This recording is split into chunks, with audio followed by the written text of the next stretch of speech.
ఇంతేనేమో ఇంతేనేమో ఇంతవరకేనేమో ఇంట్లో నా కథ.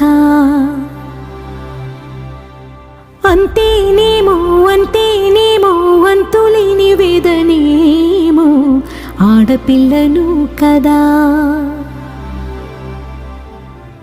మళ్ళీ తిరిగి అడుగేసేది వచ్చిపోయే చుట్టూలానే.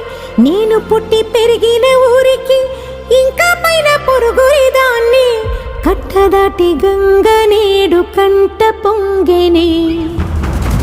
ఎంత ఎంత యాతనో ఎంత గుండె కోతనో ప్రాణమోలే పెంచుకున్న పిచ్చి నాన్నకు దూలమిరిగి భుజముపై పడిన పిడు